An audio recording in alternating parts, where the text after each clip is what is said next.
আমরা কিন্তু রেডি হয়ে চলে এসেছি খাওয়া দাওয়া করতে, মানে লাঞ্চ করতে। এখন লাঞ্চটা করে তারপরে আমরা যাবো বিচে।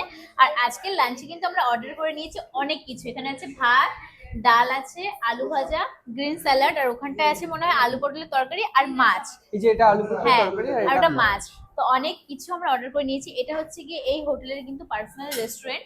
তোমরা যদি আসো তোমরা নিজেরা মানে তোমরা নিজেরা অর্ডার করে খেতে পারবে, মানে বাইরে গিয়ে খুঁজতে পারবে যে কোথায় গিয়ে কি খাবে না খাবে। তো যেহেতু রেস্টুরেন্টটা নিজস্ব, তো তোমরা অর্ডার করে খেতে পারবে। এখানে ব্রেকফাস্ট ইনক্লুড আছে, আর ডিনারটা লাঞ্চটা তোমাদের নিজেদের অর্ডার করে নিতে হবে, যেরকম আমরা নিয়েছি। যেরকম আমরা নিয়ে নিয়েছি। তো চলো এখন আমরা তাড়াতাড়ি করে খাওয়া দাওয়া করবো, খাওয়া দাওয়া করে যাবো বিচে স্নান করতে। জানি না কি স্নান করবো না করবো, কিন্তু অবশ্যই যাবো। তো আমাকে একটুখানি সার্ভ করে দে খাবারটা, নাহলে করতে পারবো না আমি। কোন না কিভাবে করবো আমি? ভাত রাইসটা প্রথমে নে। ভাই এবার আমাকে আচ্ছা। সার্ভ করে দিচ্ছে। বাবা ও মাই গড, এটা তো করে এখান থেকে ভাত এই চামচ করে কিভাবে ভাত নেয়? আচ্ছা আচ্ছা আমি করে আমি দিচ্ছি। এইটুকুনি ভাত আমি নিতে করে পারবো। দিচ্ছি হ্যাঁ, পারবি না তুই করে দে। ভিডিও নিয়ে না আমি করে দিচ্ছি। ও মাই গড, তুমি তো মোটো এ আমাদের মাইকে আমাদেরটাই আছে, তোরটা নেই। নে কর, আর দাও কি বলবো দেখাই তো যাচ্ছে না। ব্যাস ব্যাস ব্যাস, enough enough enough enough enough. এই এক চামচ ভাত খেয়ে দিচ্ছিস আমাকে? সিরিয়াস তুমি? দাঁড়া আমি কিভাবে দেবো ভাতটা আমি নিজেই জানি না।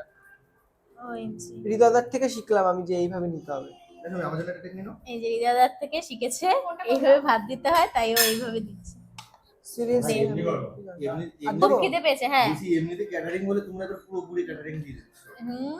হৃদয়দার থেকে আমি ভাত নেওয়া শিখলাম এক্ষুনি। হ্যাঁ। আমি গর্ব করে বলতে তো পারি চলো, আমার খুব খিদে পেয়েছে, এখন আমি খাবো।